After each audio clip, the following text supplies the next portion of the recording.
día de hoy nos encontramos en la bellísima y emblemática pampa de Chacamarca, en Junín, a 4.200 metros sobre el nivel del mar, en un día muy importante que es el aniversario, el bicentenario de la batalla de Junín, la famosísima batalla que se suele estudiar muchas veces en el colegio. Y el día de hoy quiero hablar un poco de esta batalla. He viajado de manera improvisada a Junín y para poder reflexionar, aprovechando el día feriado que es en Perú. Bien, reflexionar esta batalla no como una guerra entre españoles, peninsulares y peruanos, sino como lo que realmente fue, básicamente una guerra civil de peruanos contra peruanos, en la que se enfrentaron el Ejército Libertador Unido del Perú, al mando del comandante Simón Bolívar, contra el Ejército Real del Perú, al mando del general Canterac. Esta batalla, que bien, a simple vista parece una batalla entre España peninsular contra Perú, la Gran Colombia, realmente fue muy distinto a eso. Había peruanos en ambos bandos, montoneros, campesinos e indios, tanto en el Ejército Libertador Unido del Perú y como en el poderosísimo Ejército Real del Perú. El mismo autor, historiador, republicano, peruano, Jorge Basadre, reconoce que este bando habían peruanos en ambos batallones. Y Basadre mismo reconoce que muchos de los montoneros que estaban sirviendo en el Ejército Libertador Unido del Perú bajo las órdenes de Bolívar muchas veces eran reclutados a la fuerza. Hay también información que dice que incluso estos montoneros iban de cargadores y si no avanzaban rápido los fusilaban. Es parte de la historia del Perú, no se cuenta mucho, pero la realidad es que fue una guerra civil, peruanos contra peruanos que pensaban de distintas maneras, o muchas veces que ni tenían idea de por qué peleaban, porque eran reclutados a la fuerza. Y eso se refleja porque muchos de estos peruanos se cambiaban de bando a cada rato. Una batalla ganada por el Ejército Real del Perú hacía que los independentistas pasaran al bando real y viceversa. Y muchos realistas también se pasaron al bando independentista. Muchos de los presidentes, caudillos que ha tenido el Perú, José de la Mar, Andrés de Santa Cruz, Ramón Castilla, en un inicio eran servidores del Ejército Real del Perú, pero se pasaron al ejército independentista. Y viceversa también, muchos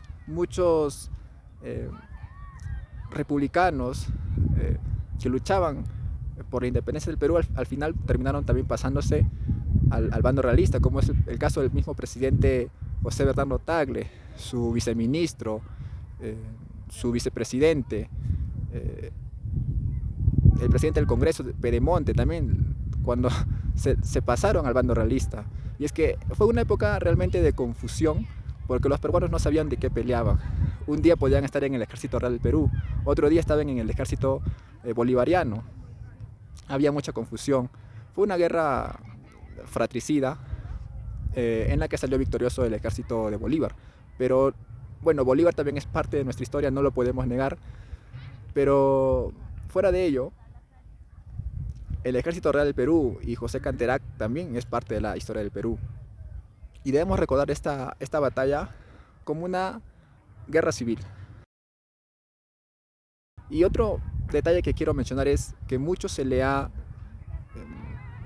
vanagloriado a Bolívar sobre el triunfo de la batalla de Junín por parte del Ejército Libertador.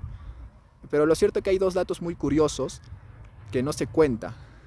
La importancia que tuvo el peruano José Errázuriz cuando, esta batalla que fue una batalla de sables, espadas, lanzas, que duró 45 minutos y que inicialmente la estaban ganando los realistas.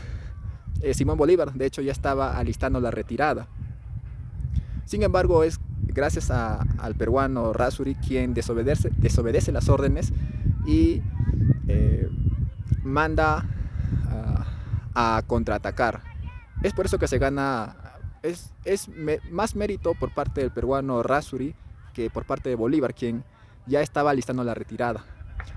Y otro dato muy importante que también no se comenta es el papel que tuvo un español para que pudiera ganar el Ejército Libertador Unido del Perú.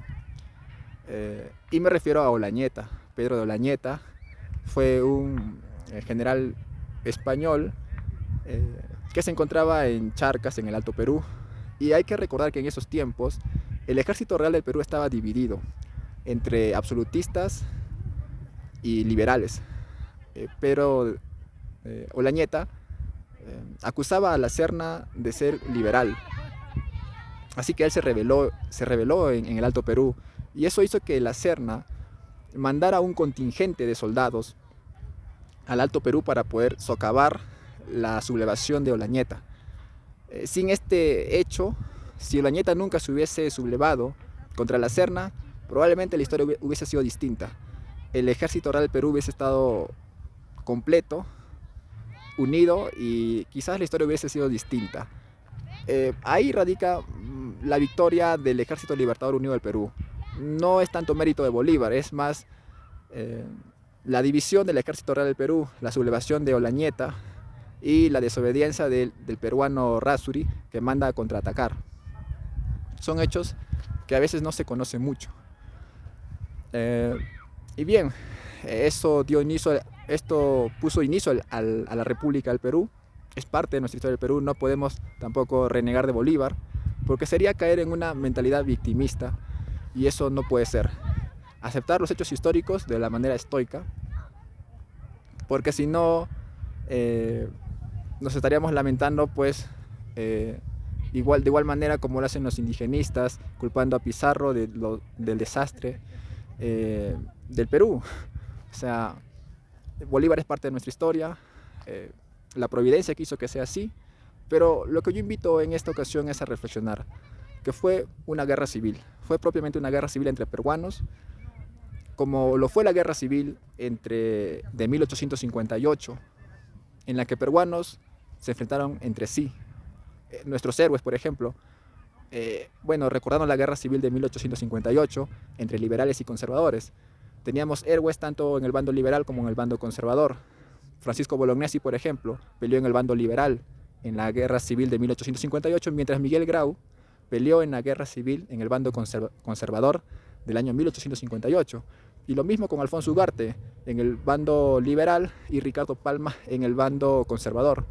Y yo invito a que se pueda reflexionar que tenemos héroes no solamente en el Ejército Libertador Unido del Perú, en la batalla de Junín, sino también en el Ejército Real del Perú, muchos de ellos olvidados, pero que al fin y al cabo es parte de nuestra historia, y eso debería también hacernos sentir orgullosos, que tenemos héroes en ambos bandos.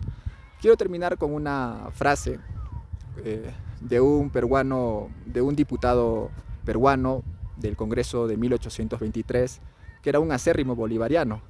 Pero a pesar de ser un acérrimo bolivariano, me refiero a Lorenzo de Vidaurre, Manuel Lorenzo de Vidaurre, él sabía entender que esta guerra de independencia era una guerra civil. Él tiene unos escritos que se llaman las Cartas Americanas, y él dice algo así: la nación española es como mi abuela, mientras que la nación americana es como mi madre. Lloro al ver destrozarse estas dos personas tan amadas para mí. Esta frase refleja que era una guerra fratricida. A pesar de ser un bolivariano acérrimo, Manuel Lorenzo de Vidaurre reconoce eso, a la nación española como su abuela y a la nación americana como su madre, y que él llora al ver cómo estas dos personas se destrozan entre sí, dos personas que son tan amadas para él. Y creo que ahí debería radicar la importancia en reflexionar la batalla de Junín, la batalla de Ayacucho y la guerra de independencia que sucedió en el Perú. Bien, ha sido esto de manera improvisada, y bien, nos vemos en una próxima presentación.